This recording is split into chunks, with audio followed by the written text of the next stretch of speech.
Gentlemen, the time has come once again to discuss things. I know, just go, close the door, please. Properly close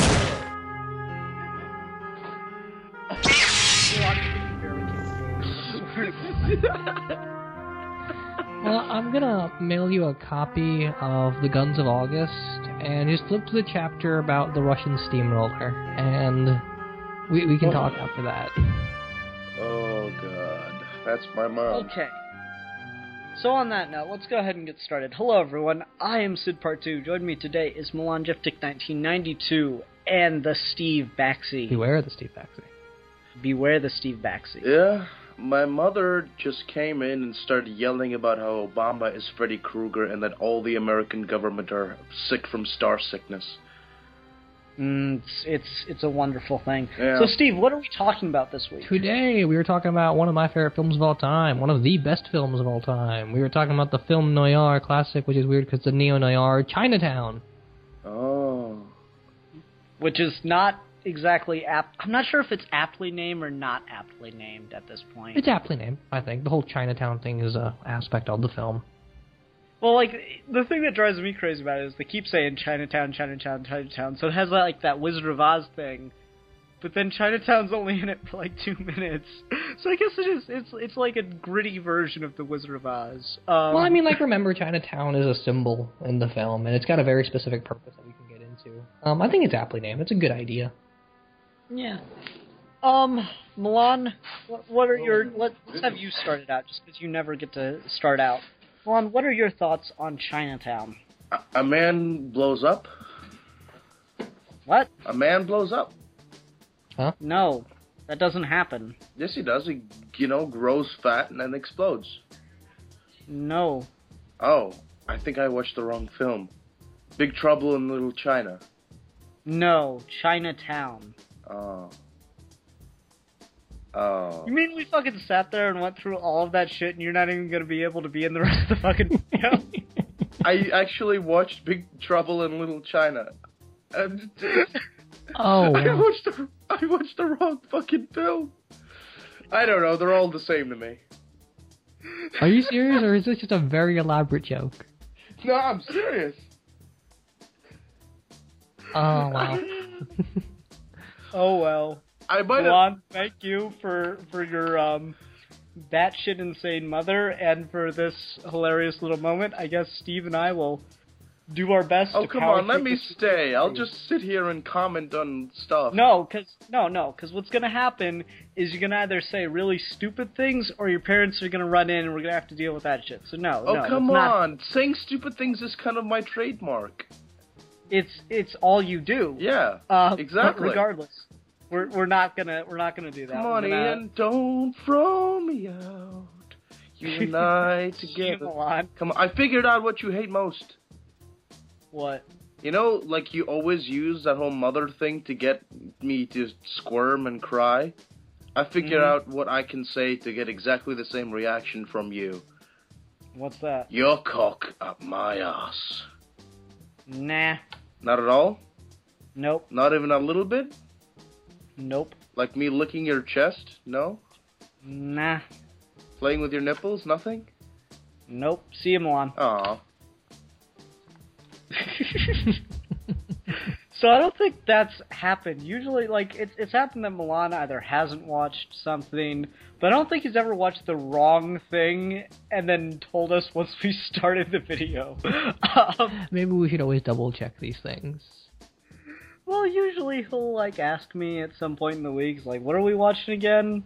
And to be fair, I actually almost made a similar mistake. I was trying to remember the name of it, and I kept thinking of a different title. It might have even been Big Trouble Little China or whatever it is. And so I went back and watched the video to make sure, and I'm glad I did. But yeah, so Chinatown. Not to be confused with Big Trouble in Little China. Apparently not. Well, it's a forgivable mistake, because apparently it's happened. Yeah, that's fair. It's a thing. It's something that happens. You cannot deny that now. I'm even sure that they came in, like, within 10 years of each other, so...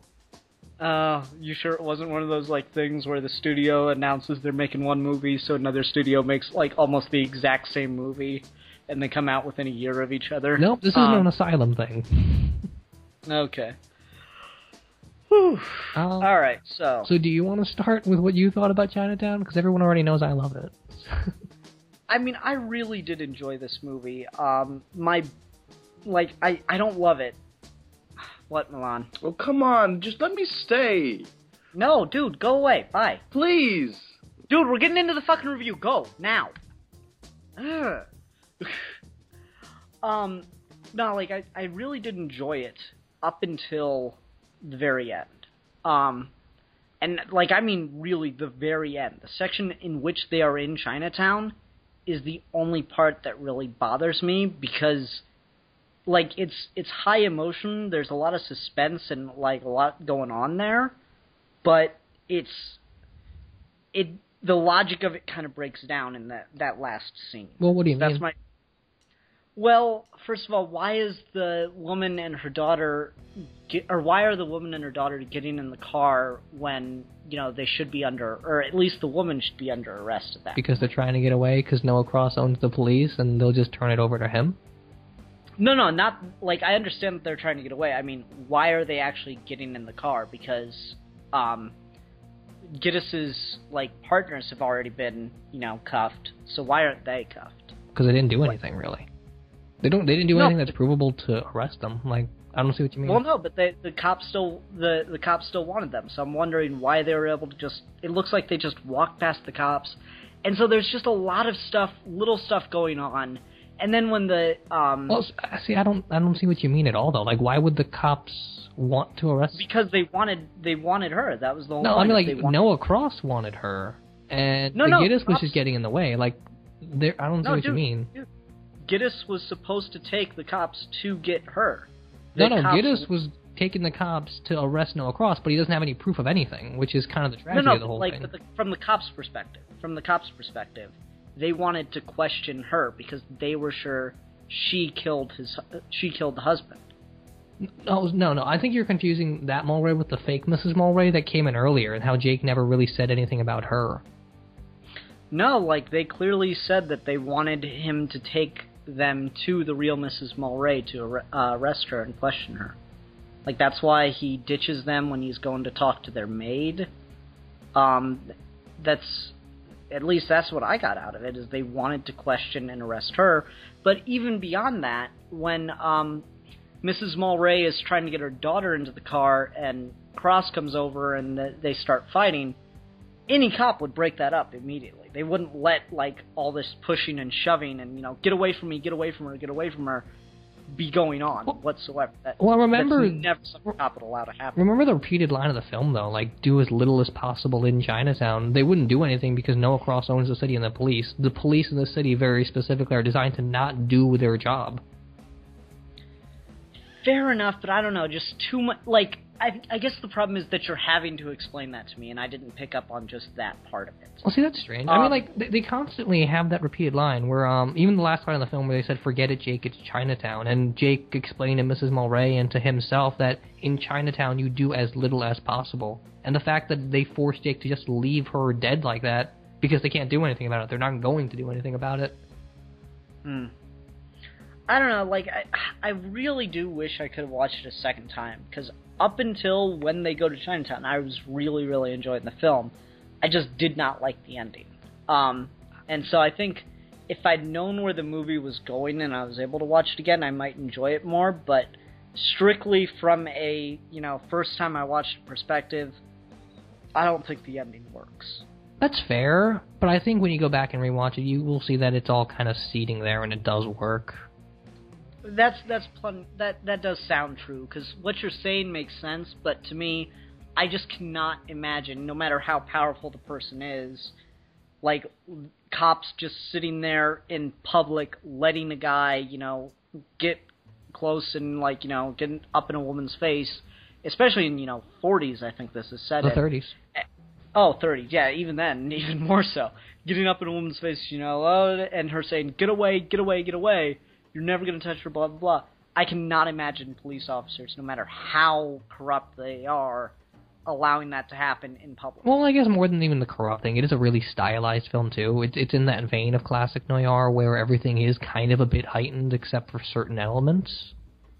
Yeah, and I guess another problem I had with it, to a certain extent, just on a character level, and I think, I'm not sure if this is a complaint, because I'm pretty sure it's kind of the point of the scene.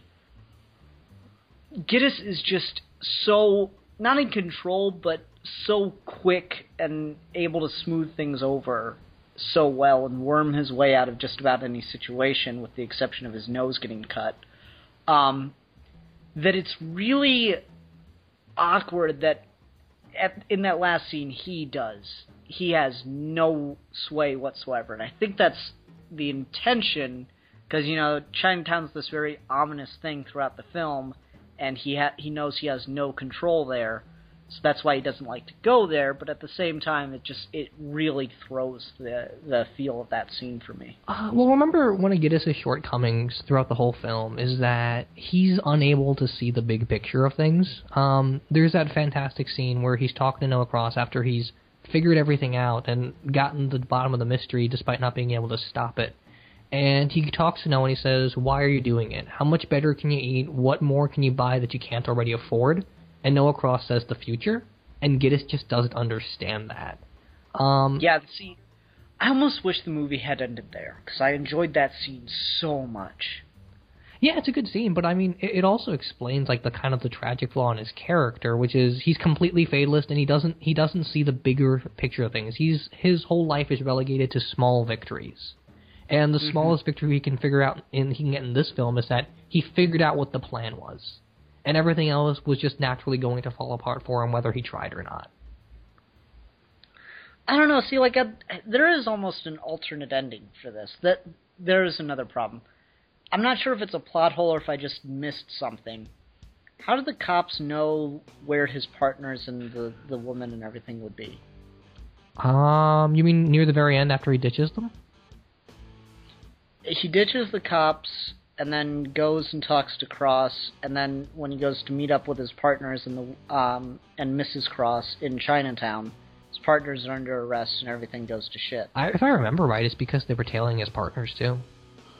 Okay, that might have been implied, but I just never caught it. It's a really dense movie. I completely sympathize with you needing to see it a second time, but I think if I remember right, it is like they were either tailing his partners or they already knew where to look for Cross. Well, I just wish there was an alternate ending to this to a certain extent, where he shows up and the cops aren't there. Where he shows up and the cops aren't there. Because, I'm trying to think of how to put this. He shows up, and it looks like he's ready to go, like he's got this, and then you kind of see the look on his face as everything falls apart for him when his partners raise their hands and they've got the cuffs on. Right. So, I think there's an alternate version where his partners are ready to go, and somehow he's out of the situation, and somehow he, happy ending.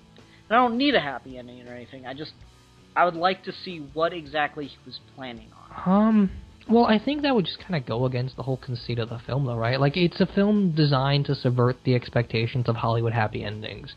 It's, especially when you're talking, 70s films, it's something that wants to make you unsettled, and it's something that wants to make sure you understand that there isn't a happy ending, that in this world all you can expect are the small victories, and there isn't a whole lot in it for you, even no matter how much you try to do, and everyone's vulnerable, especially with Grittiss and his bandage, that whole symbol of he carries that weakness on it around his face the whole time, and everyone is blatant and can see it, and he chooses to ignore it.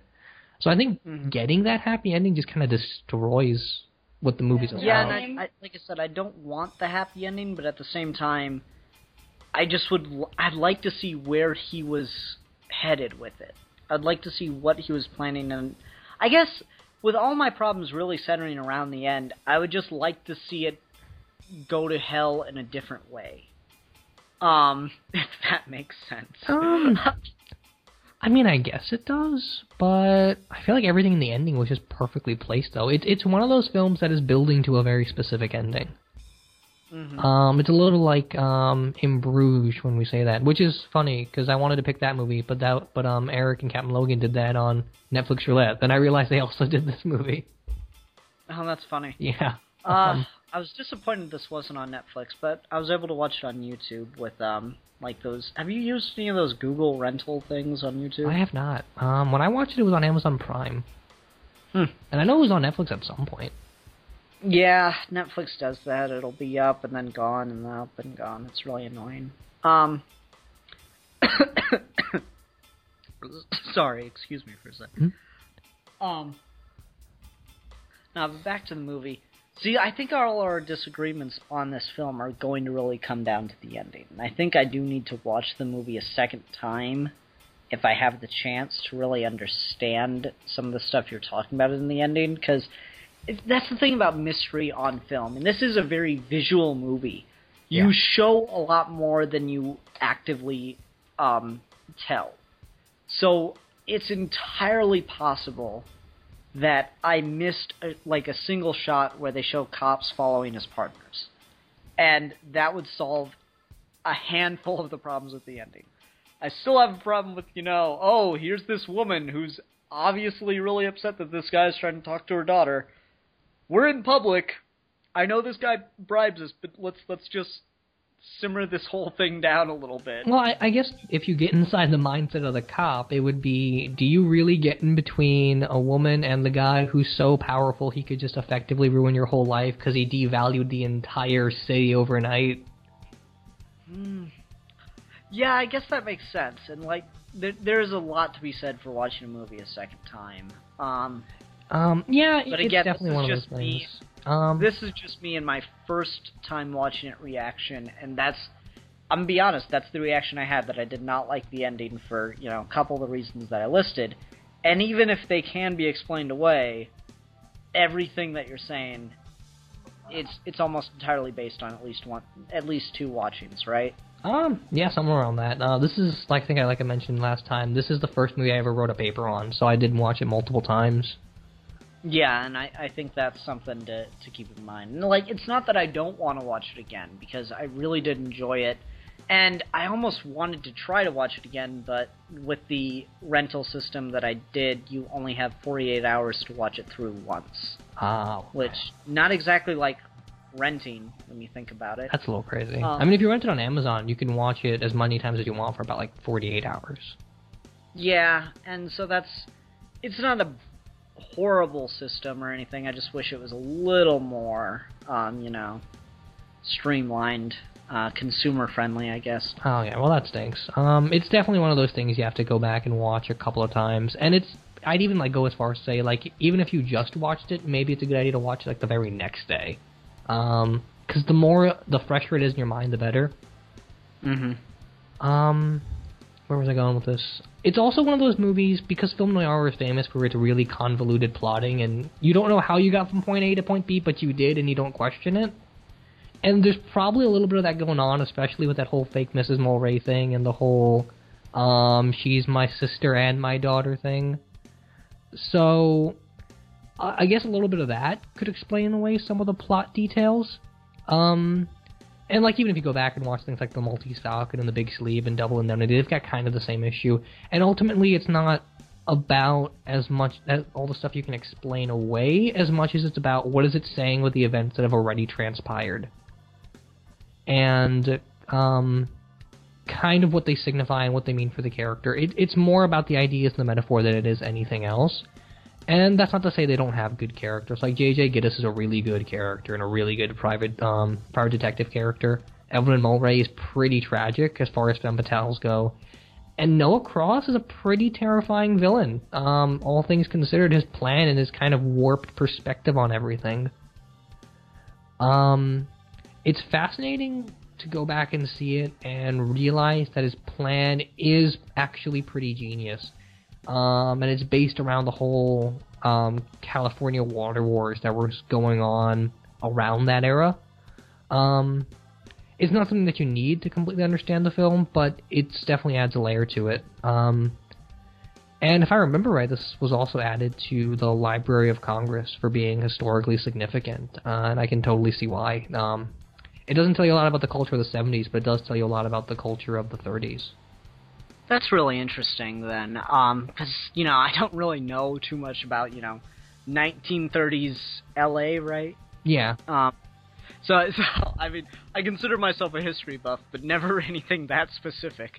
Yeah, the whole California water war thing is that chapter in history that everyone seems to skip. I don't think I've ever heard about it in school. I actually had to actively research it.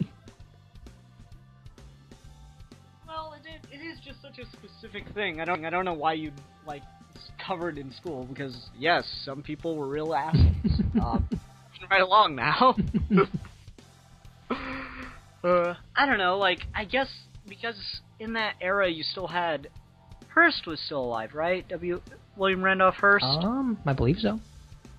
Yeah, so he was still around, and him and his whole, just get the pictures, I'll make up the facts. Right.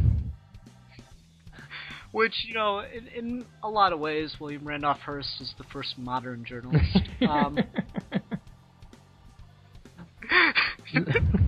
There should be a rim shot in there somewhere. Yeah, I know, right? Somewhere. Yeah, but I can't really think of.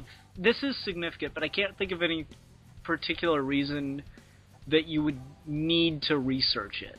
That you would need the general populace to know about it.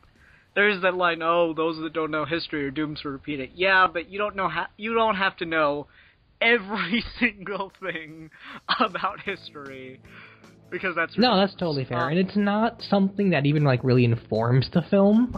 You can just watch and have no idea what it is and still know what it's saying. It's just kind of like an inspired by sort of case, I assume. Yeah, I got that sense too. And really, the original historical story really isn't that fascinating. It's the same thing as let's make a monopoly on water, and there you go. Yep. It isn't exactly the most fascinating historical tale. So do you have any kind of favorite noir films or anything? Maybe that's a good way to segue into more ideas of this movie specifically.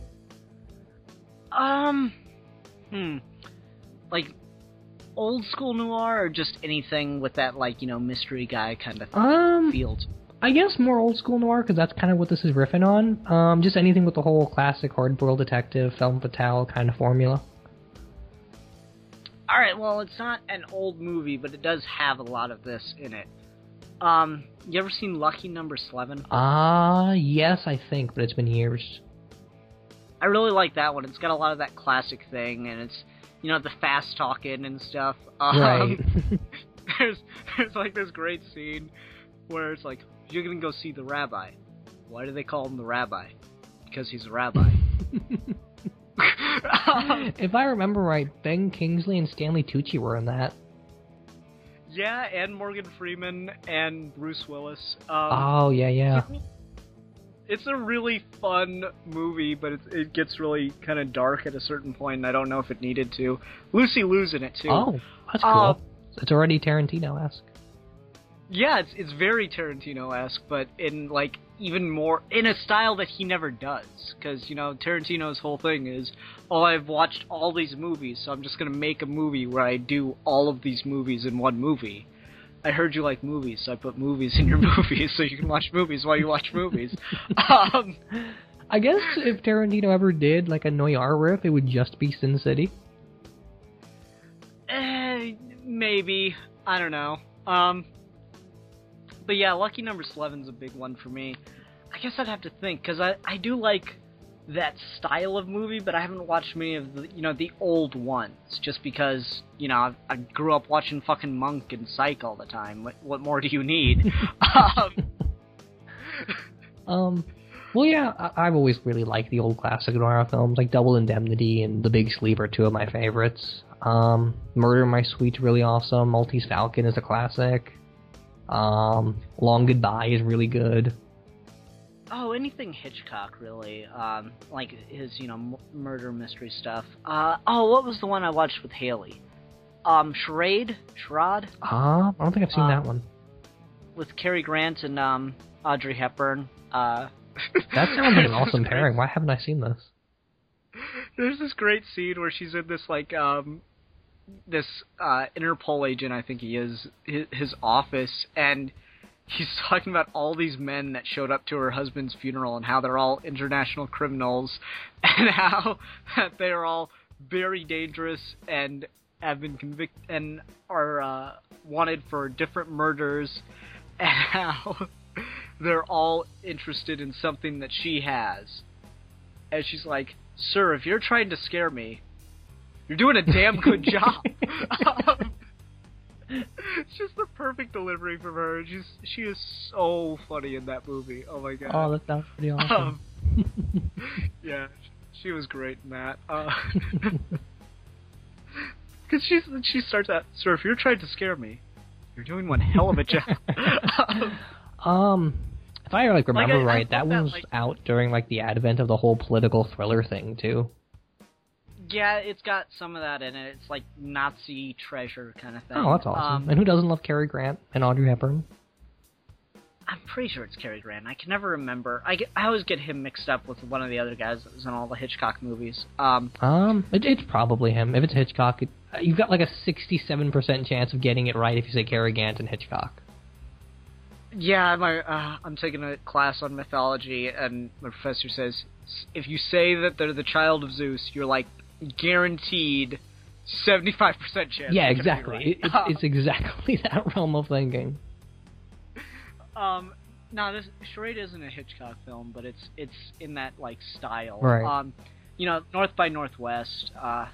That's the one with the train, right? With the switch murders. Yeah. What's the other one with the fight on the mountain? Fuck. I'm not sure. Can't. I guess point is there's just a lot of these, and it's a formula that never gets uninteresting. Mm-hmm. I love the murder mystery because you can do whatever you want in it. It doesn't matter how complex the damn thing gets. It's so much fun to watch, and when you got the smart mouth character, it just makes it even better. And I guess with a murder mystery, if you can solve the impossible task of just getting a really convoluted mystery together and it makes sense, it almost guarantees your film is probably really good. Yeah, and we did a video on just mystery, crime mystery genre a while ago, and I think the thing that I like the most about mystery is when I'm able to figure it out before the main character. Right. It's this weird double-edged sword because it either means it's a good mystery movie in that it's giving me the clues along the way and I'm piecing them together just before the character does, or it's a bad mystery movie where the mystery is very fucking obvious and I just beat the character because the mystery isn't that interesting. I'm almost entirely reminded of the 2004 Hulk film, where it was a mystery about his parentage, and we figured it out 10 minutes in, and Banner went on a 2-hour quest to figure it out. Yeah, Lucky Number 11 is, I think, a good mystery, though, where you get to, try to piece it all together, and I love it when they give Lucky Number 11. Spoiler alert: Lucky Number 11 does this because they give it away in the the opening credits. They give the entire movie away, but because it's all kind of blurry and it's opening credits, so you're actually focusing on whatever name they have up on the screen, as opposed to what's going on in the on the screen. You're not really looking at it, so there's just a lot of stuff like that I really enjoy. This isn't one of those mysteries, though, where you can piece it together. All the information does really come to you the moment Gittes gets it. Mm-hmm. That's a big part of it. Which is, I'm trying to think how to say this, because I feel like I'm being really negative on this movie. and I don't want to, because I did enjoy it. Like I said, I just think the ending bugged me. And yeah, and I even think that if you go back and rewatch it, you're not going to think that either. It's a movie, when I first saw it, it almost put me to sleep. Like, I just didn't find it interesting. But then, you know, I kept going back to it and I tried to figure it out because I had to write a paper on it, and I just kind of fell in love with it that way. Yeah, I mean, I didn't get bored while watching it.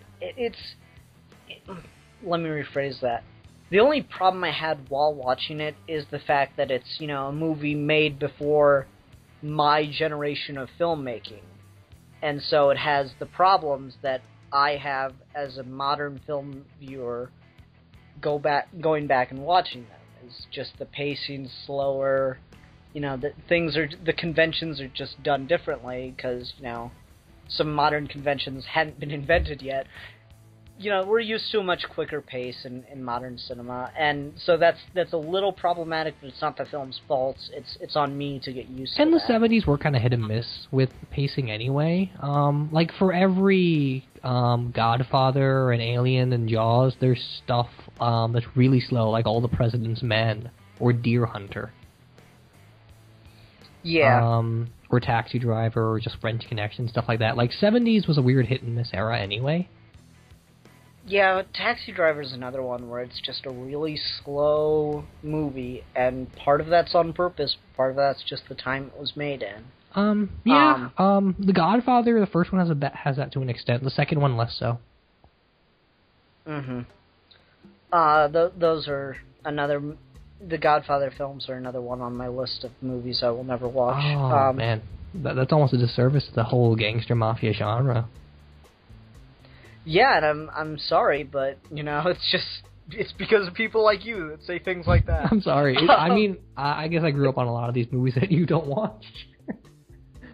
Well, like, I wasn't sheltered when I was a kid, but there were movies where, like, clearly my parents were not going to let me watch, you know, fucking Scarface. Really? No, I'm not even kidding. I asked my dad, can I watch Scarface? And I was like 7, and he's like, sure. I was not censored in the least bit. I was watching, like, James Bond and stuff when I could barely comprehend what seduction was.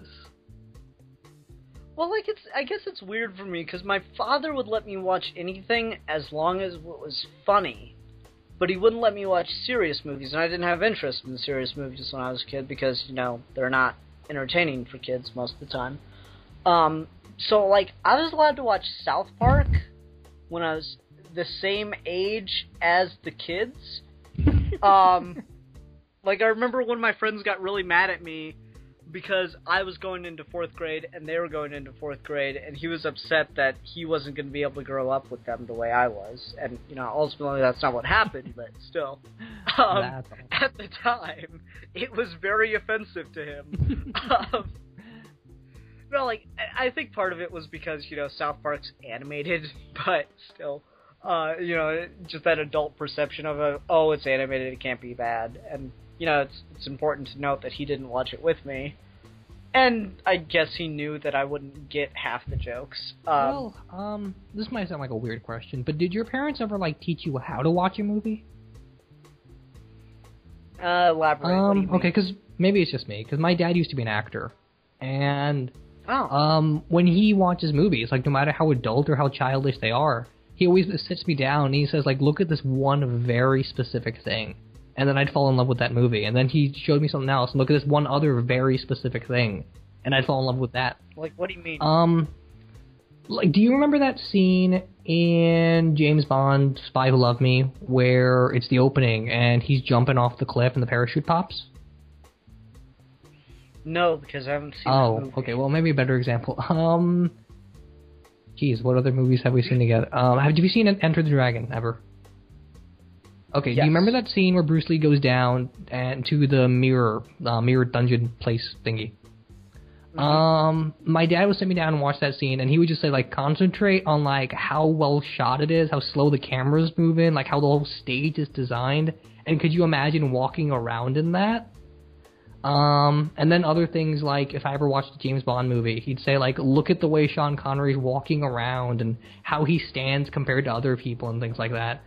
So it didn't matter how adult the content was or how adult the themes were. He'd just make me concentrate on certain aspects of filmmaking So I always was able to distinguish reality from fiction, and I could really, like, almost watch anything. Okay, see, no one ever, like, sat me down, but I picked up on stuff like that on my own. You know, obviously the most amazing thing in the fucking mirror scene is that you never see the camera. Yeah, exactly.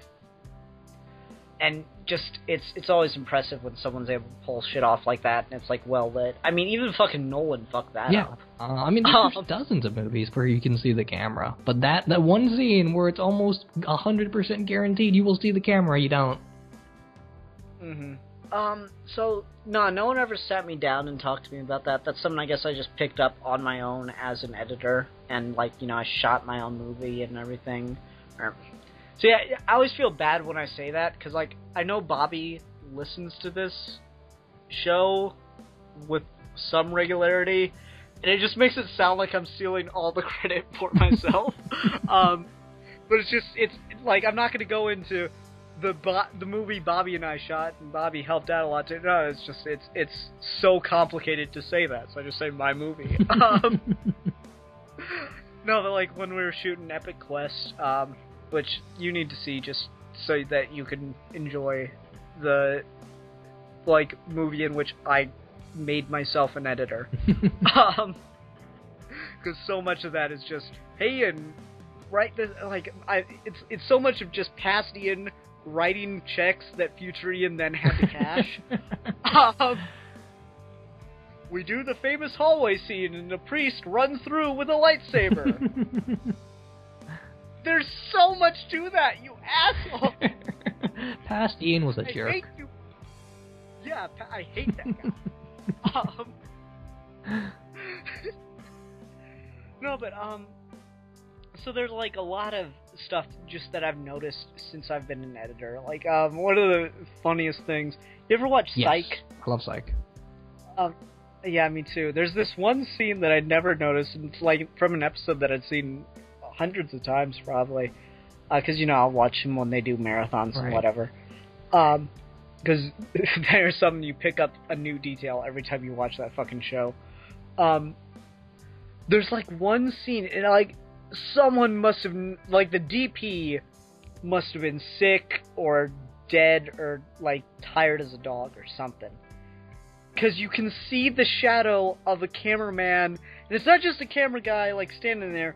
You can see, like, the crane apparatus that he's sitting on and everything. It's just this really obvious shadow in the show that's all about, like, picking up on the things no one else notices. So there's that. There's just little details like that. They're not little. Oh, that's pretty awesome.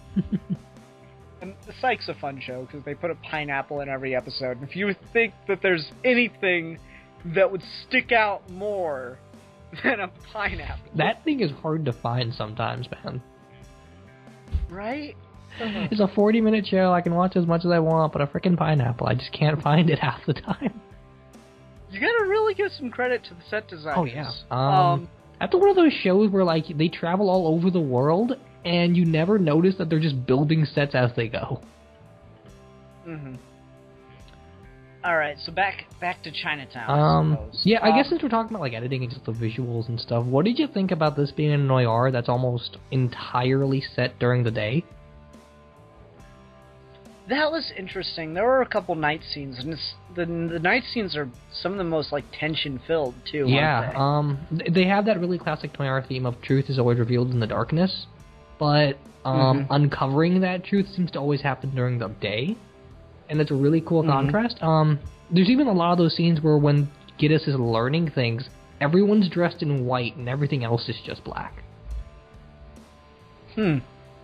I didn't notice that. When you talk about the scene when it's the set during the night and he's telling Mrs. Mulray, like, why are all the maids gone? And the building is white, he's dressed in white, she's dressed in white, but everything else is just totally black, not a star in the sky. Oh, okay. Yeah, that is interesting. When he's confronting Noah Cross, it's almost the same way. Yeah, there's just all that darkness going on around. That's true. That is really fascinating. And you don't do the shadows, which is the cool thing. Like, it's black and white. There's no, like, in between. There's a really cool compositional tension that way. Yeah, I guess I hadn't thought about it like that. And that's one of the things. Like, how many times have you watched this movie? What, 4, 5, 6? I have no idea. Yeah, so, like, at least 5 to 1. That's you're gonna point out, like, all the very specific details. I'm like, I kinda, sorta remember that, but right now it's all a blur to me. Yeah, that's totally fair. I mean, it's a very different thing watching it the first time than it is the second. Like, I didn't even like it as much as you did the first time I saw it. I'm like, this is so boring. No, I mean, I this is just kind of my thing.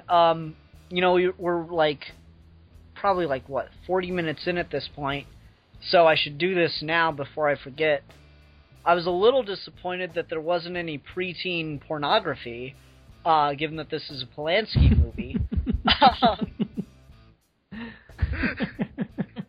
Kept meaning to lead in with that joke, but I forgot. And, you know, the whole Milan stealing our thunder with I watched the wrong movie. This is one of the least Roman Polanski movies I've ever seen, I'll give you that. Yeah, it's just like, it's weird. For those that don't know, the director Roman Polanski, I guess infamously known for 2 things besides his filmmaking. One, his wife and some of her friends were murdered by the Manson family. It's probably the most famous, but then a couple years later he was basically had to put himself into exile from the country because he was taking photographs of, like, a 13-year-old girl naked or something. Yeah, that's pretty freaky. Yeah, he's one of those guys where, like, you don't want his personal life to define the art, but sometimes. Yeah, like I said, I was thinking about doing a video where we just talk about the like the effect an author, quote unquote, whatever you want to call an author at this point, has on his work. But I don't know if there's, like, a whole video in that, because it's just like, no, but sometimes, but most of the time, no.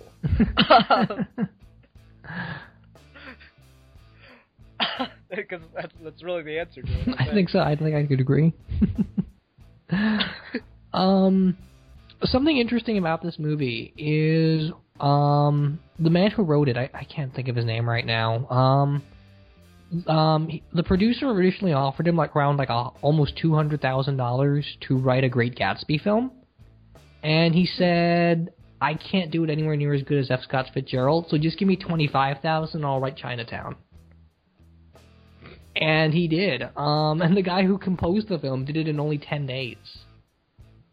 Yeah, oh, really? Like, a lot of this film was just crafted and designed on extremely small scales. Yeah, like, there's not much going on musically in this either. It's got that, like, I thought of Taxi Driver a lot while watching this, because Taxi Driver just seems to have that one song playing over and over again at just different speeds. Right. And this doesn't have exactly that, but it does play the same song a lot. And it just feels like the tempo gets a little faster from time to time, depending on the scene. Yeah, there's a little bit of that in here, but I think it's got its own distinct score, and I think it's really good. It might have even won. Oh no, I'm not talking about the score itself. I just mean that feel of, like, the one song that keeps coming back. Yeah, I see what you mean. But I guess just the original score by itself, it's a good score for being only written in 10 days. Yeah. Minimalist, I like that like Philip Glass kind of thing. Yeah, it's a weird movie. It's a artistic movie without being an artsy movie. I guess that's the best way to describe it. Yeah. Was there anything else you wanted, like, address? Because I can go on with this movie forever, really. Oh no, we gotta stretch, because we're, like, an hour in, but we've only been doing the show for, like, 40 minutes. So we gotta stretch this. We gotta talk about Nicholson. Yeah. Watching young Jack Nicholson, which, I mean, I guess he wasn't always old, but in my mind he I have a hard time picturing him, like, any younger than he is now. Yeah, watching young Jack Nicholson, you really get the sense of why he was picked to play the Joker. Just the look of his face, especially when he was younger. He still had it back in '89, but You know, he'd just gotten a little older, like, things had sagged down, but you look at him in this, and just every single moment, he's always got that smirk on his face. Yeah, even when bad things are happening. He's surprisingly well-versed, and he's got a lot of range of movement despite being restricted by that bandage for, like, half the film. Mm-hmm. And, like, you gotta think about it. He puts... In most scenes that he's in... Not most scenes, but in a lot of his scenes, he's wearing a hat, sunglasses, and he has a bandage on his face. There's so little left. All he has is really his mouth. And he's still, like, mouth and neck, really, to pull off emotion. And he still does it so well. The guy's just got, like, a natural screen presence, you know? He shows up, and he knows exactly how much weight to put into the scene, and how little. That's a talent. And, you know, I think, like, this is, I guess, a kind of a problem of the movie, but, I mean, there's not much that you could do about it, because I think Jack Nicholson just steals the fucking movie. No one else is even up to par with him. You didn't like, what's his name, John Huston? I think it's, John Huston as Noah Cross? I mean, he was good, but he wasn't Jack Nicholson. That's true. Faye Dunaway was really good. She was, Miss Cross? Evelyn Monroe. Okay, yeah. I mean, she was alright, but, like, no one in my mind was on the same level as Jack. That's fair. Like, there were some that were good, but in comparison, Jack is just nowhere near. Yeah, and it is his story for the most part. Yeah, and I think that just causes not a problem, but just a slight. In a certain sense, it kind of takes you out because no one sells it as well as he does. Well, I think everyone sells it really well. It's just Jack Nicholson's better about it. He's definitely got the most memorability of anyone in this entire cast. Yeah, I think that's probably the best way to put it, because just every time he's like a fucking ruler. Like, I love that scene. I just love how good he is at lying and thinking on his feet. Yeah. How crass he is when it comes to certain things, like when people mention his bandage. Mm-hmm. There's something about, like, how what happened to your nose, and he's like, I got it from between your wife's legs or something. Yeah. Got it because your wife crossed her legs too fast. Something like that, yeah. It's really fun how much he deflects, and then he still, like, censors himself with Mrs. Mulray. Like, he means to say, save my ass, but he says stuff like, save my neck, and he always, like, catches himself just barely. Yeah, and I thought that was interesting. That actually leads into another thing, unless you have some more you want to say about Jack. Have you ever seen Crybaby Killer? No, I don't think so. I think that's Jack Nicholson's first film. I'd recommend it, if only to see Jack Nicholson when he's only, like, 20-something, maybe. I thought Easy Rider was the first movie he was in. I don't think so. I don't know, like, his whole filmography or something, but I think like Crybaby Killer is the first thing he's in. And that was in, like, 1958. Okay, so probably. Yeah. Yeah, he's only like 20 something. Alright. This does get me, the point earlier did get me to something I wanted to talk about. 1930s, you said, is when this was 1937 set, right? To be exact. Okay, so late 30s, getting into the 40s then. I was so impressed by how unglamorous this made the 30s look. Yeah. Because a lot of stuff that pictures, you know, that time period, the 30s, 40s kind of stuff, really does glamorize the era, and like this perfect era in American history, but no, the cops are racists, everyone is, like, horrible to one another, it's so damn gritty. Yeah. I think that's brilliant. They don't even call attention to the fact that it's supposed to be the 1930s. They just roll with it and hope you figure it out. It really is just a story in a very specific time and place. Yeah, the only thing that I think there might have been a shot of a newspaper or something, or like, no, I think they mentioned at some point some dates just in reference to other but like things, there's no like 1937 title logo or anything anywhere. like a lot of movies tend to do when they take place someplace out of their production date. Mm-hmm. Yeah.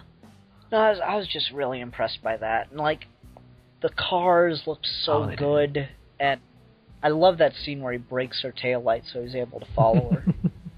Yeah. It seems like the worst way to follow somebody, because what if they get pulled over? What do you do?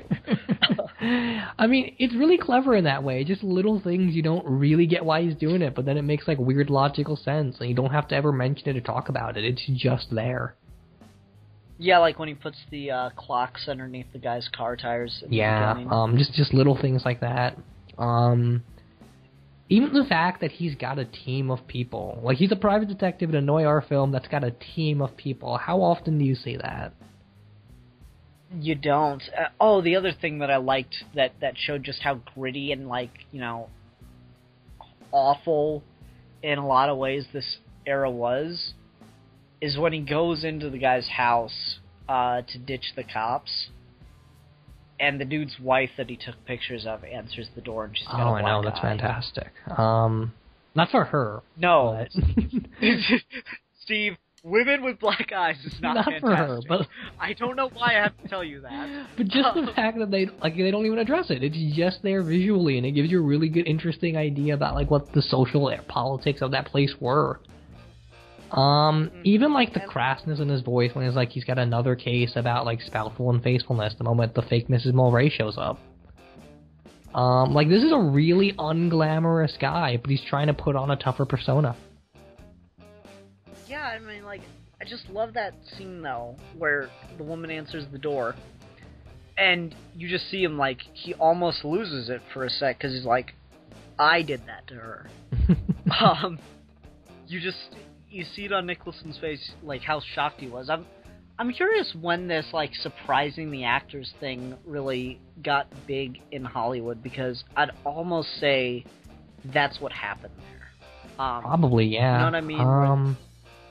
Where they don't tell the actors what's going to happen, and they just let them react to it live. Yeah, sometimes it's always risky, but whenever they started doing it, I think that it might have even been, like, Hitchcock who did it. Yeah, it's one of those things. There's Monkey and Apple, the guy that did the famous interrogation scene parody.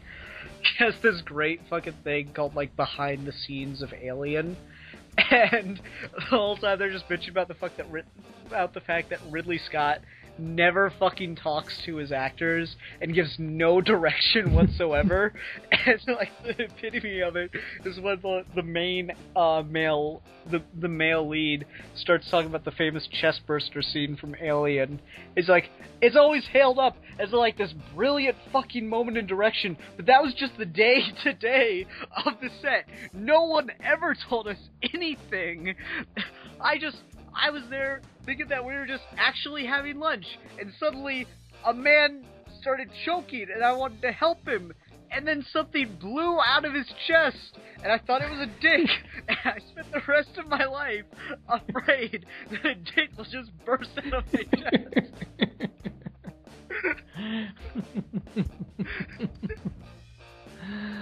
Oh, that's great.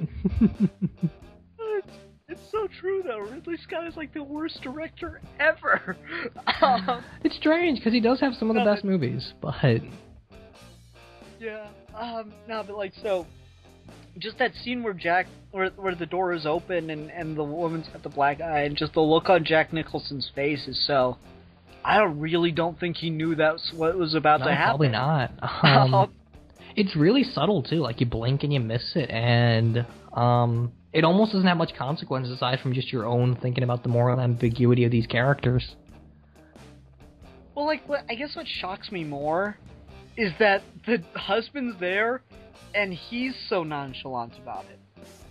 Like, he's like, oh, honey, this is the guy who... And she goes, I know who it is. And it's just like, this is the guy who, like, gave me the pictures of you so I could beat the shit out of you. I know. It's like, he's so like, hey, hun. It's a really small moment, but it's just packed with a lot of really cool ideas. Mm-hmm. Yeah, it's probably my favorite scene. Yeah, it's a good scene. It's a really good scene. In that really messed up way. As short as it is, there's just so much Oh, yeah. going on. I don't know how much I buy that he could really slip the cops in that way. I was like, just give me 3 minutes. But since we get the sense that he used to be a they cop, tell him he was a cop in Chinatown. And the guy that he arrested him used to be his partner. Oh, okay, yeah, that makes sense. There's even that really fun exchange where he's like, looks like being a prior investigator is doing you well because he's wearing that really nice suit. I like that you mentioned Ridley Scott, because Ridley Scott has like that kind of neo-noir with Blade Runner. And Blade Runner has that narration that was cut. Apparently this film also had a narration that Polanski wanted, but they cut it. I'm glad they did. I don't like when there's narration in a mystery film. I feel like it ruins it. I mean, it's classic noir, but it totally doesn't fit with this movie. See, it's weird. It depends. I don't mind like opening narration or something like that. That gives you just character stuff. But I feel a lot of people use it as a crutch because they can't communicate what their character's thinking visually. So it's like that classic reason that they introduced Robin so Batman isn't constantly talking to himself. That's true. I guess another thing to remember, too, is that narrations in films also started when films were surprisingly shorter. Like, we're talking 90 minutes, maybe 2 hours if you're really, really high-end. So if you're just sitting there for like 2.5 hours in like 70s, 80s, 90s movies, narrations could get tedious. Yeah, I think so, too. And I'm really glad this doesn't Yeah, it wouldn't fit. That being said, if we got to hear Jack Nicholson's voice, I might be willing to go with it. I think maybe like one narration somewhere, maybe at the ending or the very beginning, just to kind of frame the story could have been cool, but ultimately it still works either way, because it's just so subtle about telling you things without actually saying them. I would like bookend narration, you know, get it at the very beginning, and I'd like to hear him narrating as that, like, you know, last shot happens as he walks away. Yeah, very Iron Man 3 in that sense, because Iron Man 3's got some of my favorite narrations in film. This was also a much longer movie, if I remember right. Like, the script was around like 200 pages. Wow. But they cut quite a bit, and I think most of that was the narration. That's interesting. I'm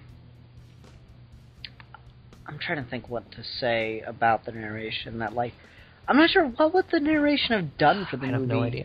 If it'd been throughout, because so much of it's visual. Yeah, exactly.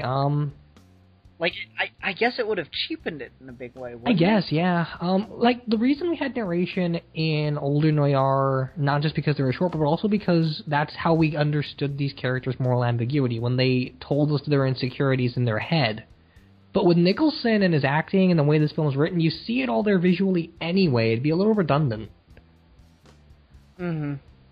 Yeah, it would have made it a weaker film. Like, part of the fun of it is just seeing it and trying to think about what he's thinking. Yeah, and quite a bit of it, you know what you kind of know his position for most of the film, and it's kind of interesting to dissect his reactions to what's going on. Like that knife to nose scene was surprisingly creepy. That is so hard to watch. And, like, you know, I can watch a fucking Saw movie and eat popcorn the whole time, but the fact that they had the switchblade was in his nose, and you're like, fuck, that's scary. I hope nothing. Oh, shit, something bad just happened.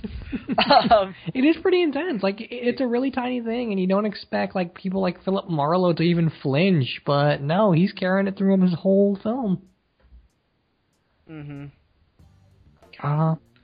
did like that scene where he beats the shit out of the guy in front of the I did too. That was great. I like when he tries to go undercover too. He doesn't play it differently at all. He's just still Jack Nicholson pretending to be somebody else. He's terrible at disguises. It's great. I don't know. Like, he's so damn suave about it. I like when he annoyed the shit out of the secretary to get the meeting with the guy. Oh yeah. Just kept asking her fucking question after question, and she's like... He's fun, you know? He's fun in this weird, annoying way. He's really tragic, he's really insecure, but there's something really likable about him at the same time. A lot of that might just be Nicholson's acting, and another bit could just be like it's got really quick-witted dialogue. He pulls off that, like, you know, thinking on his feet kind of guy. Oh yeah, he does. Also, I know we mentioned like the way it's set in 1930s without making it abundantly clear. And with the cars and everything look nice, the clothes are really nice too. Oh, I love the suits. I want some of the suits. Oh yeah, me too. But like, it's not the exaggerated 30s suits. It's not even like the exaggerated 30s film suits. It's just really classy kind of wardrobes, and you wouldn't blink if you saw someone wearing that right now. Like, it's so timeless. Yeah, I really do like how... I'm trying to think how to say this. How polished the movie is in a lot of ways. Oh. It just kind of shines in certain spots. It just looks great even today. The visuals hold up 100%. The only thing that throws it is kind of the grainy quality of 70s filmmaking. And that almost adds to the charm a little bit, right? Yeah, to a certain extent. I'm wondering how well this movie would work if it were black and white. There's a couple of stills in black and white. I've never seen like a black and white version, but I think it'd still be as good, probably. I mean, it wouldn't be hard to make. No, definitely not. But I mean, I don't think it would change it in a big way, really. Color correct, saturation down, contrast up. There we go. Now that you say that, I do kind of want to like make a black and white version and watch it, but I don't imagine it'd be that different. Maybe. It's weird. This is a movie you wouldn't think is fun to just like sit there and watch, but I think it actually kind of is. Like, I can just leave it on when I'm working. I don't know if I could go that far with it. But I guess I could see that, I suppose. I guess like once you've got it figured out, you just live to watch certain scenes of it. Yeah. I wouldn't know. Trying to think if there's any other noir movie to do that with. I do that with Double Indemnity a lot. Like, I'll just leave it on, and I'm like, oh, there's a scene where he gets shot. There's a scene with that weird kid who she apparently seems to be having an affair with. Thanks, Steve. Like, I didn't spoil anything. Oh, sure. There's so little happens in that movie, it's hard to spoil. Okay. Alright, I'm trying to think. Oh, okay, I got one. Did the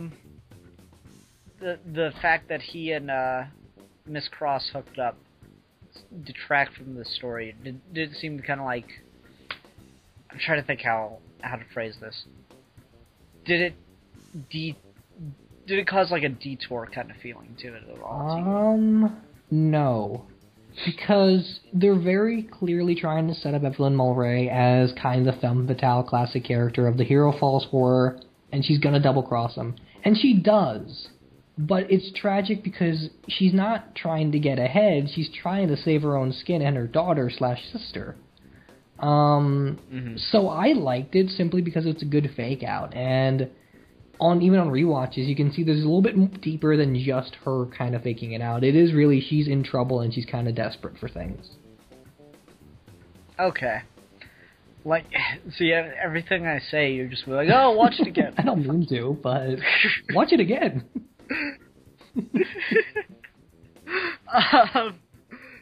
No, but I guess I can see that. I don't know. I generally resist love stories because almost every movie that has a love story in it, I'm like 90% sure you can take the love story out and it's the exact same movie. That's fair. So I'm not sure if that's with this or not. I don't think it is with this. This is also like one of those movies where the more you know about the genre, the better. Okay. And it's not even like you have to be a noir expert or anything, because I'm nowhere near a noir expert, but like if you just know the conventions of noir, there's a different layer to this movie where certain problems disappear. You want to try to say noir like 10 more times? Noir. Was that 10? I wasn't counting. I don't know. I wasn't either. I was just trying to see if you're getting tongue-tied there. Fucking French words. I'm not even sure if I'm saying it right. Is it noir or noir? it's a French word that you're trying to pronounce as an English person. No matter what you do, you're wrong. That's good to know. I'll call it Noir. Noir. Actually, it's pronounced Noir. Noir. I'll just say I am Groot to substitute it. Okay. But I don't know. I didn't really care for the love story, but I'm glad it's not a significant portion. They have a certain level of chemistry. They get together, and it's drama for all of 2 seconds that's already involved with something else that is important in and of itself. So yeah, I guess, and it's got a purpose. It's trying to make a specific point, so it's not for nothing, really. Yeah, that's the biggest problem I have with most things that involve a romantic subplot. Is it's just there's no reason whatsoever. You're just doing it for the female audience that doesn't even care. And I guess if they were going to do like a romantic interest for Jack Nicholson, they could have done much worse than Faye Dunaway, because she really is great bouncing off of him. She's alright. I think, I don't know, I don't love her performance in this, I guess. Okay, well that's surprising. I've seen her in a lot, so I just enjoy her presence. Her version of Bonnie and Clyde is really good. Okay, I might have to watch that, because that sounds good. She's in that. She's in Towering Inferno, starring Steve McQueen, which is the guy I'm named after. So I just love that for that. You're named after Steve I am named McQueen. after Steve McQueen. My dad said, before he was even married, he's like, my son's going to be named Steve after Steve McQueen, and here I am.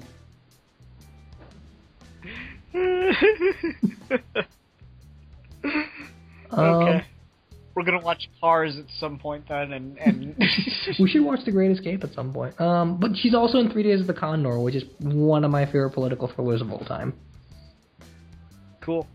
Oh, okay. Now you got me thinking about her. You got me thinking about the scene where he beats the shit out of her. That's a pretty weird scene.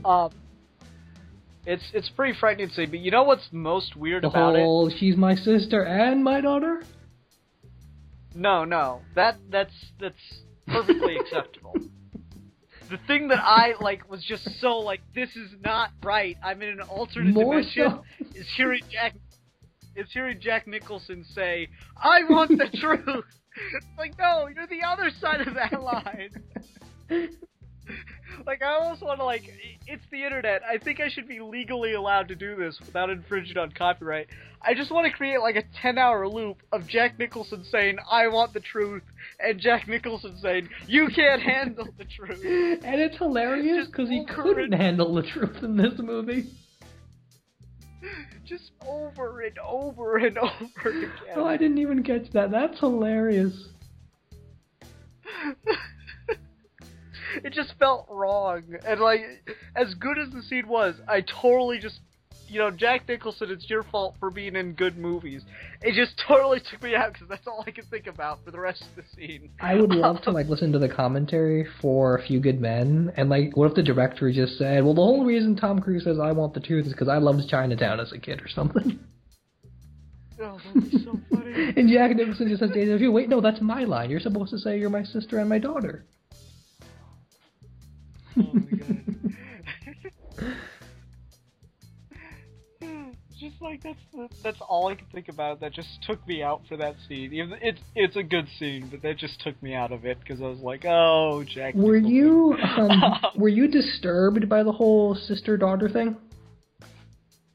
No, I actually kind of saw it made a lot of sense because Mr. Cross is just such a creepy motherfucker in that scene that you get with him earlier on. He is. I'll pay you $10,000 to go find the girl. He's got a definite agenda, you can tell at that point. I wasn't sure if he was the bad guy yet. I thought he might have been, up there, because Jack Nicholson keeps talking about taking out the person that's behind it all. And I thought he might have been on that list, but I wasn't sure yet. And when he said that, I'm like, that's really fucking yeah.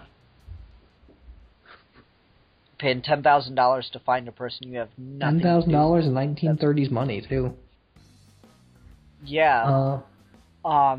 It's a pretty crazy scene. And the actor for Noah Cross, he's just this weird physical guy, he just walks up to people and he's looking over them, And it's disturbing just being in his presence sometimes.